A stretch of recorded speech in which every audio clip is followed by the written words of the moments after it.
Welcome to GME Admin Insights, the podcast dedicated to the GME community. I'm your host, Natasha Brox, and I'm thrilled to be back with you here today. I talk a lot about professional development, planning your development, and looking to develop yourself. And I like to have people on the podcast that bring light and information to help the community. And with that, today's guest is precisely the type of person I wanted to introduce you all to. This is Ashley Poshard. She serves as a manager of program relations at Practice Match, a prominent nationwide job board and career resource center catering to physicians. In her role, Ashley concentrates on establishing partnerships with residencies and fellowship programs. Her main objective is to equip physicians associated with these programs with essential resources and education, facilitating their preparation for the job search process. Practice Match regularly hosts quarterly program coordinator webinars led by GME professionals to provide program coordinators with valuable professional development opportunities. Ashley also offers free didactic courses focusing on various topics essential for physicians navigating their job search journey. These topics include networking strategies, career search opportunities, free CV review, ensuring physicians and program coordinators receive comprehensive support and guidance. So with that, Ashley, welcome to GME Admin Insights, and I'm so glad to have you here. Thank you, Natasha. Thank you for the nice introduction. Also, I appreciate you inviting me. I really appreciate what you are doing for the GME community. I follow you, and we have been, networking for quite some time now, and you've really been sharing some great insights, advice, and much needed mentorship for this community. So I appreciate you inviting me to be part of that.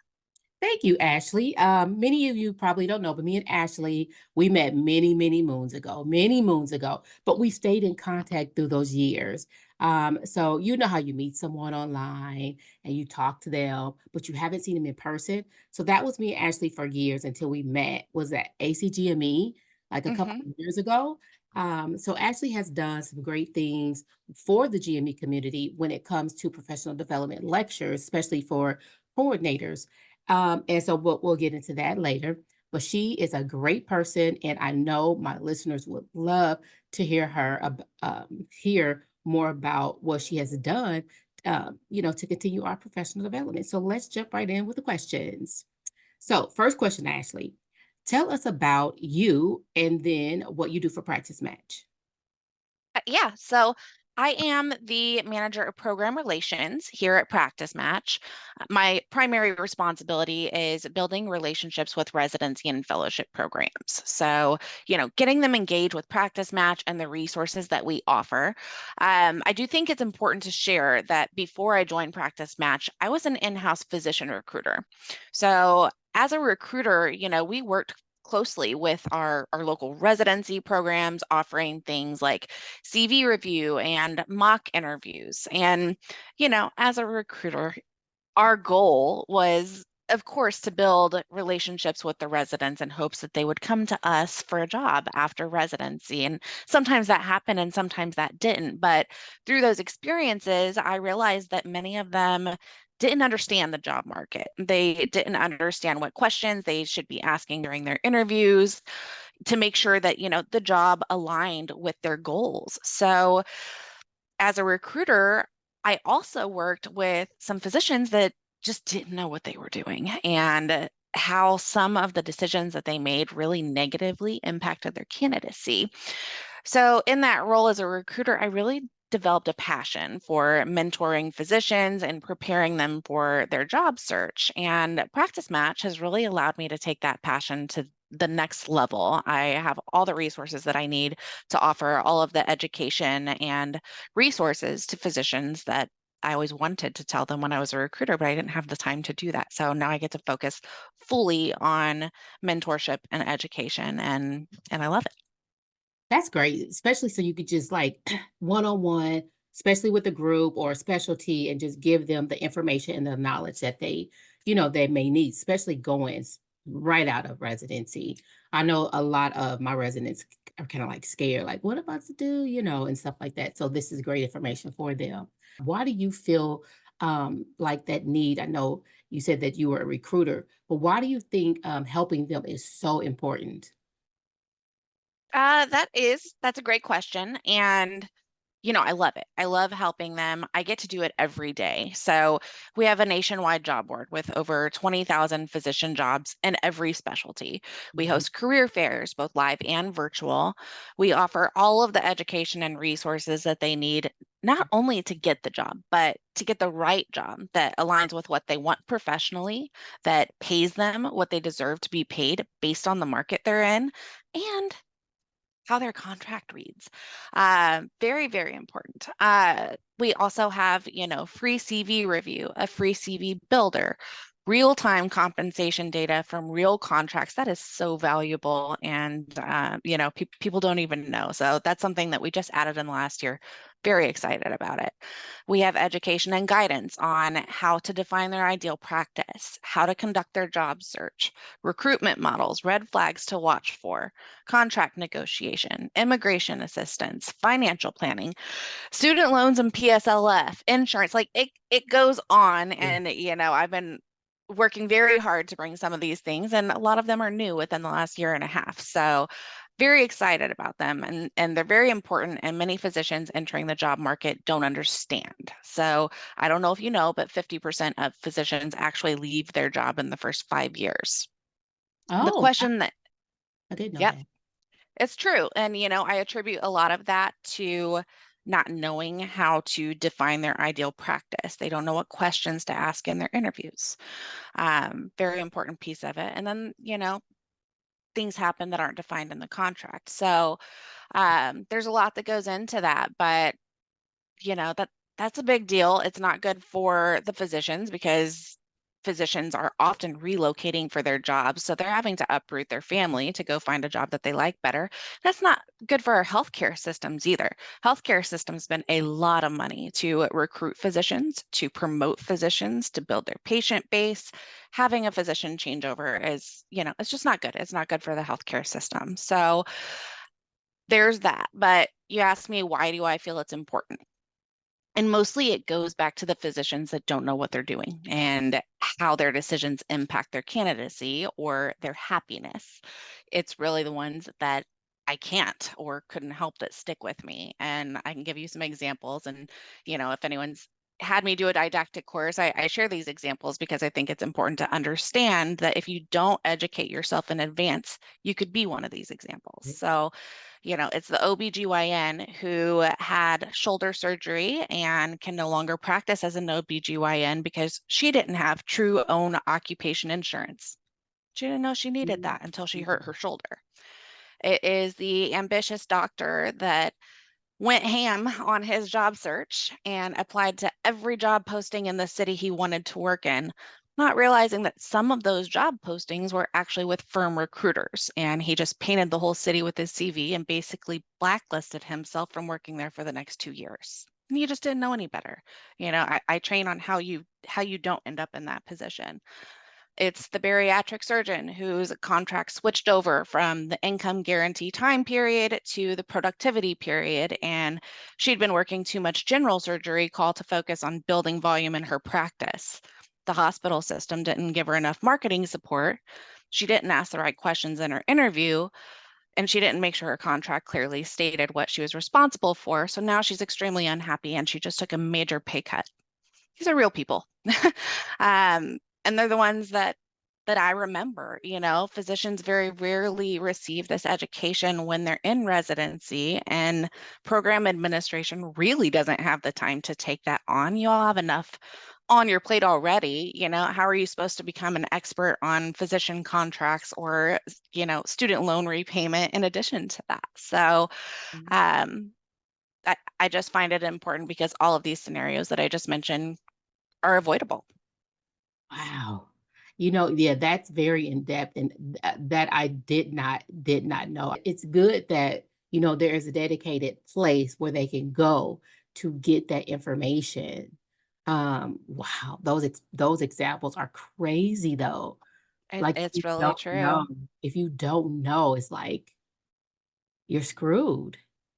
Yeah. And, immigration too. I've actually seen people that they waited too long to start their job search and ended up having to go back to their home country after completing a US residency. Wow. And, once you're gone, it just makes it so much harder for the recruiter, and it kills the physician's candidacy. Like there are just so many things that can happen that are very avoidable if physicians just have the guidance that they need. And, people that are looking for a J1 waiver understand, hey, you need to start early. You have a few more hurdles you have to jump through. There's more paperwork to be done. And if they just had someone to tell them, they would start off in a much better place. Yeah, especially those J1 visa. It is a lot of paperwork that they have to. I remember doing those J1 visas, and I'm like, oh no, not the J. But it is a lot of paperwork, and it takes time. It's a waiting period too, so they have to make sure they get approved from the consulate and just a lot of stuff. So, yeah, having someone else to really take care of it, dedicate their time to so they can focus on what the steps that they need to do, Hmm. not miss anything. Um, is really great because, like you said, they spent like 3, 4 years in residency and all for what? Wow, Yes. that's crazy. That is so crazy. I didn't know most of that stuff. But you're clearly passionate about your career and your work with Practice Match and helping others. That's great. So next question is, let's talk about the new adventure you're doing for coordinators. So tell us what that is and how did it all start? Yeah, this has been really exciting, and I'm not done either. So, it started because I send surveys to program coordinators as a check-in just to see, how are we doing? Are you familiar with Practice Match? Trying to find out what resources they find most valuable, and of course, asking what else should we be doing? The normal things you see in a survey, which I know most people ignore. So thank you so much to the people that have participated in that survey. The feedback has been really incredible. Program coordinators have given me so many ideas and I ran with them. A lot of the tools that we have in our Career Resource Center now are because program coordinators said they need education on contract negotiation and student loans. So I built out our entire didactic course library because program coordinators requested those topics. So all of that came from you guys. It's super easy to schedule with me online, by the way, and everything is free. Program coordinators also suggested more scholarships. So I worked with our clients to add scholarships, and now we have 12 scholarships. Some of those are open to all residents and fellows. Some of those are specialty specific. For example, our psychiatry one is due in February, and throughout the year, we have other specialties like family medicine. I think we have OB. There are a few. It was a bit ago that I worked on that, but check them out. Created partnerships with other physician-facing companies because program coordinators said we should provide our doctors with discounted services. I worked with our immigration attorney partner to get her book on our website as a downloadable PDF because program coordinators said they wanted easier access to physician immigration information. Mm, wow. And we now host a fellowship program networking event that is completely free. And that's to help fellowship programs connect with residents and advertise, their fellowship programs to get applications up. So I think the next one is April 10th. If there are any fellowship programs out there recruiting, would love to have you. That's something I've been really excited to offer and have gotten a lot of engagement. So that was the information that I was looking for in the survey, right? Uh-huh. But I also noticed quite a trend in program coordinators asking for resources for them. And I didn't expect that, but Yes. if we have the resources and I can help, I want to be part of that solution, right? So the things that I'm seeing being requested are quarterly webinars, and we're already doing those. But there are more suggestions. So here's kind of where my head is going for 2024. Considering doing breakout sessions by specialty. That way we can connect coordinators within their own specialty. That seems to be very important. And the work that you guys are asked to do seems to vary based on specialty. I've also been asked if we have a coordinator job board and if we review program coordinator resumes. So, like I said, we already started with the webinars. I've been amazed by the attendance and the engagement in those. I'm working on some of these other suggestions too. So stay tuned. Okay, that's really good. I know that the GME community would love to have this information in their back pocket. But I want to backtrack a little bit with your didactics. Mhm. So tell me more about that. Yeah, so I have actually scheduled or created a tool where program coordinators can just open that link and schedule directly on my calendar. Mhm. Our didactic course library has topics like how to conduct your job search, recruitment models, red flags to watch for, contract negotiation, interview preparation is one of them, and that's a good one. It really goes through the different steps of the interview, what questions should be asked at what point. The Mhm. contract negotiation one is really good too. Uh, there is one on financial guidance. So I this is want to say, something that they can learn to help their residents. no, this is actually, they don't have to learn it. They can just schedule me on a didactic day and I speak directly to the class. Oh, okay. See, okay. Okay, so if we have our, like for us, we have our didactics on Friday mornings. We can be like, Mhm. okay, Ashley, I want you Friday morning to talk to our residents about this. Yes. Oh, okay. All right. See, we don't have to try to create the wheel. You have some of this information too. Yes.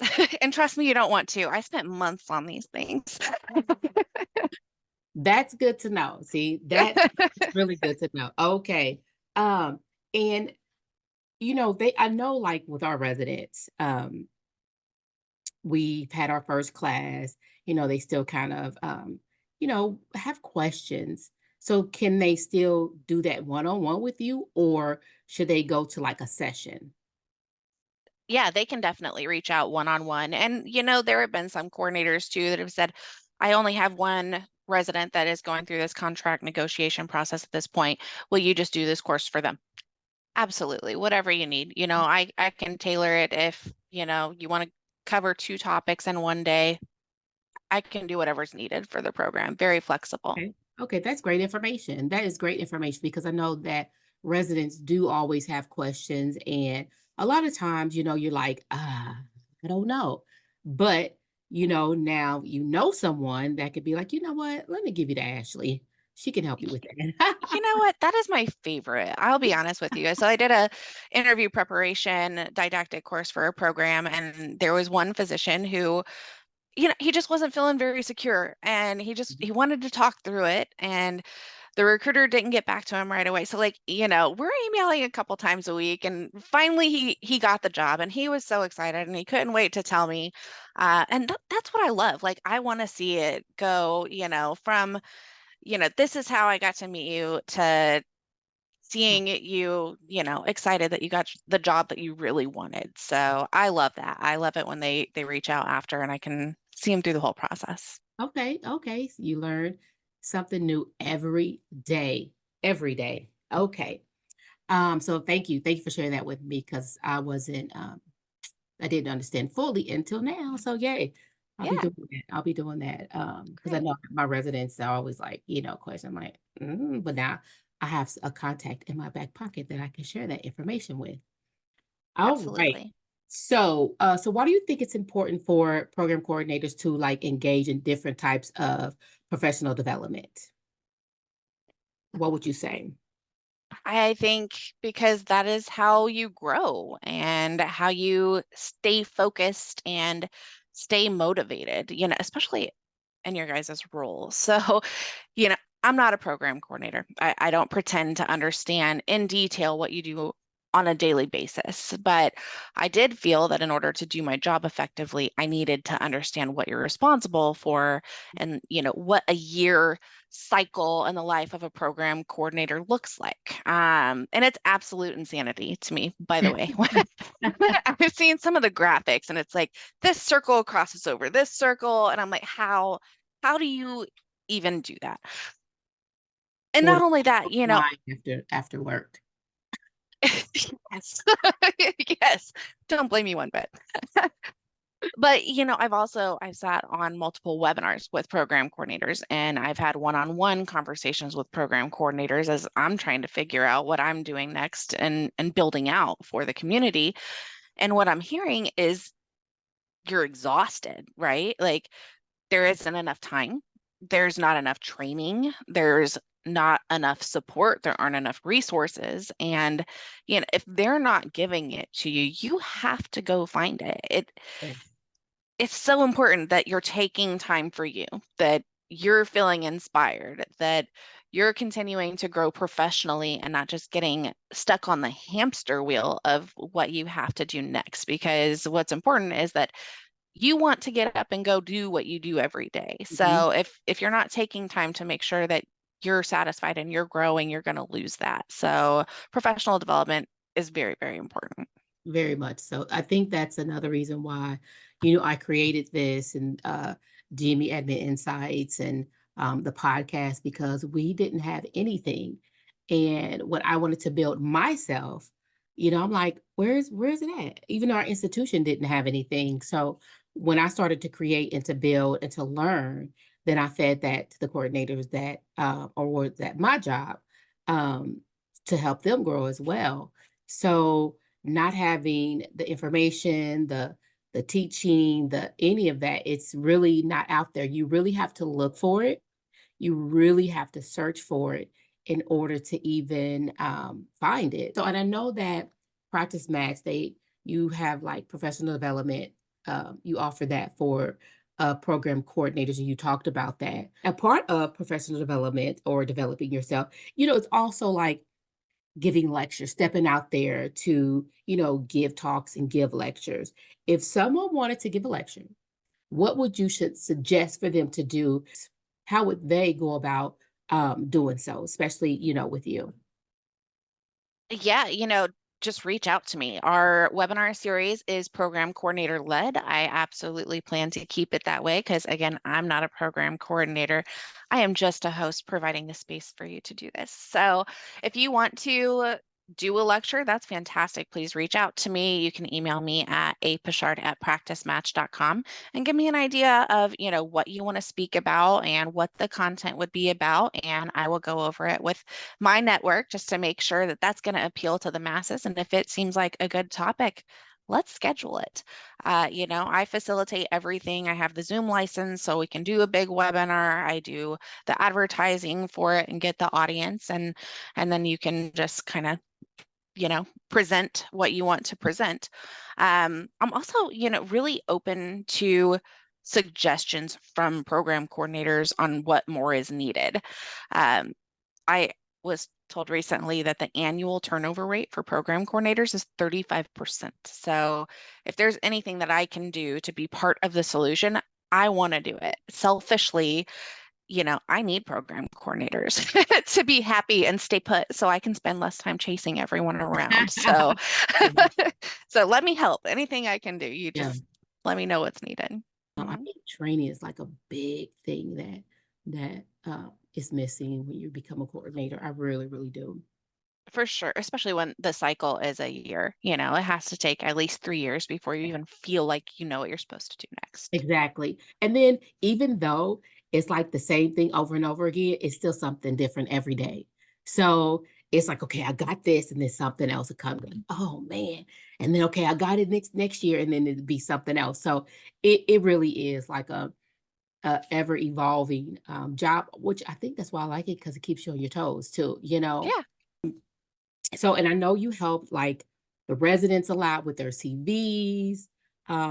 So you may be an expert at this. I heard several times that someone should tailor their resume to the job that they are applying for. So, what is your takeaway on that? I always say networking is critical. It is crucial. It is Hmm. key for anyone. And I know, we've networked together. So, what do you think about networking and if it's key, like especially for the work that you do? Networking is key, absolutely. y- it opens so many doors and opportunities, and honestly you never even know like what it might lead to. Look at us. I met you on LinkedIn and we struck up a conversation a few years ago. Now you're on my webinar, I'm on your podcast. We're calling each Right. other and leaning on each other to build out these resources for the GME community. Likewise, I've built a network of physician-facing companies. I'm not an immigration attorney, right? So sometimes physicians come to me for one-on-one, and I'm like, this one is a really challenging question. I don't know the answer to it. I can call Annalisa over at Siskin Susser and she's got my back and she'll help my doctor. And I can call on Resolve for contract negotiation questions if I don't know the answer. I definitely have educated myself on the basics, but sometimes you have unique things that happen. So having that network of people is great. And honestly, I wouldn't work at Practice Match if it weren't for my LinkedIn network. I loved my job as a physician recruiter, and I Mhm. wasn't even looking for a job. But when this role came open, they reached out and asked me to apply for it because I was active and passionate on LinkedIn. And so, online presence plays a role too. And that's an important part of networking. So I would definitely advise not only networking at conferences and meeting other people, in your professional network, but also be active on social media too. It helps you open doors. So, like for program coordinators, what would you say? Would you say they should tailor their resume if they are looking for specific? It may be like four or five different titles. Do you think they should Hmm. tailor their resume to those jobs or positions? Yeah, yeah, absolutely. I advise physicians on that all the time. With the CV, there is an exact formula of what goes on it. So there are things that have to be on there no matter what. But if they're applying for an academic position, for example, they should really put focus on the research and publications area and make sure, you beef that up for this type of role. But if you are not, if you're applying for a clinical, your recruiter doesn't want to see a 30-page CV. Please shorten that. Let's only list the publications that are pertinent to the job. So, the same goes for program coordinators. Absolutely. You want to make sure your objective statement and soft skills are matching that opportunity that you're applying for. Is the help that you give only for the residents and fellows? I know we talked about this, or can program coordinators take advantage of everything that you have to offer? Program coordinators absolutely can, especially when it comes to like CVs and cover letters. I've Mhm. already had a few program coordinators reach out to me about that. Um, Honestly, I think they misunderstood at first that I was offering for the doctors, and then they asked, and I was just like, yeah, absolutely. So I've already been able to help a couple of program coordinators with that, and it's something that we're officially going to add. So if there is anyone that needs a resume or cover letter review, absolutely don't hesitate to reach out, and I will officially have that on the website this year. You are the person for it because, like, you already do the residents and the doctors and so why not? Yeah, why not? I mean, it makes sense. We should talk about cover letters for a second too. I Mhm. think that's something that is very often overlooked. And I think it's important for program coordinators because you're talking about tailoring your resume. Yes, absolutely should, but you only get so much creative freedom with that, right? True. Because, and I said objective statement a minute ago and I caught it. It's personal statement. But you only get so much creative freedom because there is a formula to how it's laid out. So cover letters are so important. And whether it is an official cover letter or if you're putting your cover letter in the body of an email, depending on how that application process is set up, that's really your best opportunity to expand on your experience and express your interest in that role. But then there's also another thing that, a lot, I think with program coordinators specifically, a lot of the times you're applying to maybe state-run institutions with archaic application processes that are run by some HR software program. Can you Yes. tell I started my career working in higher ed for the state? Um, But you're right, though. it's true. Yeah. And those processes do not allow you to stand out as a candidate because you are just filling out their form. Maybe they'll let you upload a resume, very rarely a cover letter. True. So, in those circumstances, if you want this job and you want to stand out as a candidate, I think go the extra step. Yes, apply the way you're supposed to. That's step one. You have to do that. But research and find out who is the hiring manager for that position. Mm-hmm. Look up their email, send them an email directly and express your interest and include your cover letter and your resume. That goes a long way in making sure you stand out, that they got your email. I mean, say I applied on the thing, but they're going to go look for your application. So because you did that extra step, it's going to stand out. You've gotten some name recognition. So take that step too if it's a job you really want. Okay. So the cover letter, how long or short should it be? Because, I've heard, oh, no, only make it 2 paragraphs. Or then I've heard, no, be detailed, put, information in there. What would be your suggestion on that? The 2 paragraph rule is good. Listen, if it is really long, that is a red flag. Something happened. You have feelings about something.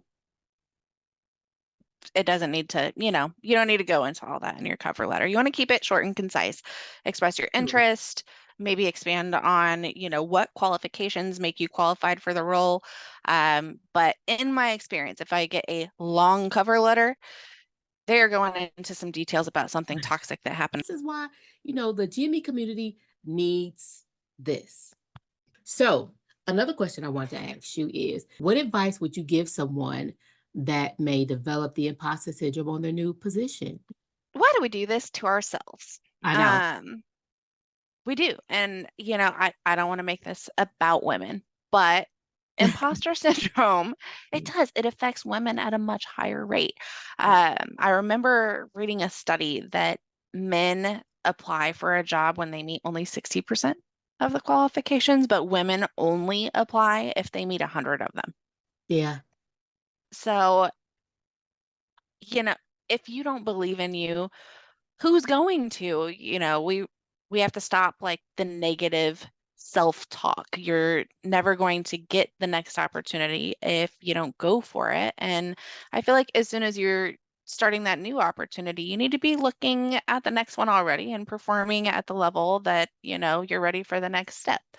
And also just don't feel like you have to fake it until you make it. If there is something that's not clear in the process and you're brand new in a job, say, hey, what's the process for this? There's no training on this. What am I supposed to be doing? Okay, if Mhm. you don't know, who do I reach out to? That is their job to support you, especially in a new role. So, you know, don't be out there alone. Like you always say, ask questions. Like I carry a notebook, especially like the first going in, like the first week, maybe month, and I'm asking all of my questions. So yes. Yeah, you should. And it's so frustrating. I find that every new role I've ever started, I've had to be the one to create the training material for the next person. And am just used to doing that and having to find out what that process is myself. But, if you're in that role, just do it. It's not any different now as adults than it was in high school doing a group project. Like you're doing the group project. Just do it. Right. Ask the questions, but at the end of the day, you're probably going to do it. Don't have imposter syndrome. Just figure it out. Also, if they don't know, they're not going to know if you're messing it up. Right. If you're having to invent the wheel, that it is what it is. Exactly. Exactly. But I do want to say, if you're a woman Mhm. battling imposter syndrome, I definitely recommend surrounding yourself with successful women who build each other up. I have a network of strong, smart, successful women, and we build each other up. And when I spend time with them, I feel confident and I feel motivated, and I'm kind of reminded that I'm doing big things too. Like, I'm a baddie too. So maybe if you need to be around other confident women to make you feel that way, that's okay. We all need a boost Yes. sometimes. So, if you don't have friends like that, find friends like that. Exactly. The imposter syndrome is so real. I know a lot of coordinators who like they want to go in either different fields or to grow, but they're stuck and they're scared because they know the work, but they don't know if they are I don't really want to say ready, but just and I don't want to say qualified because they are, but they are just so scared and stuck like I could do it, but what if I fail? I like how you were saying that we do fake it until we make it, but we shouldn't like we can go in there and still own it and just, take ownership of it. Mm-hmm. I think it's really sad that we do think like that. And another thing, what you said, how men, if they have 60, what, 5 or 8%, they go for it. But 60%, yeah. 60, and I know I've caught myself when I look, it's crazy you say that because I'm like, okay, got that, oh, I don't got that. Okay, never mind. It's crazy. We do look at 100% of things. I didn't Mm-hmm. think that until you said that. Well, and then we tell ourselves we're not good enough if we Right. don't meet 100%. But, if you threw it out there, maybe you would have gotten that job. Maybe that man that got that job applied and didn't have it all, but he was the only one that applied. Yeah. So, So I have a final question for you. I love like just throwing little random things out there. So if you could take only two things from your office with you on a deserted island, what would it be and why? deserted island, you know what that sounds like to me? What? Quiet time, because I have 3 children in the house. So that's good though, right? We we It we we look for quiet time. I'm like, a deserted island sounds really nice sometimes. And also I work from home, so Yeah. that opens up my options. Water and sand on an island by yourself. Let me just. Wine, wine and charcuterie is what I'm taking. It sounds like a Oh, blast. Few hours of silence. Let's hope somebody finds me though, because I took nothing for survival. uh, wine and security. That's survival to me. I mean, at least for the first bit. So today we have been speaking with Ashley Poshard. She provides free career resources, education, and mentorship to program coordinators and residents and fellows. So check her out and check out Practice Match if you need some resources for your residents or fellows or your program. This is Ashley Poshard. Thank you so much, Ashley, for joining me today. And with that, we conclude another enlightening episode. But remember, your dedication keeps the gears of GME turning and your growth matters. Until next time, community, we will see you later. I think I found her. She's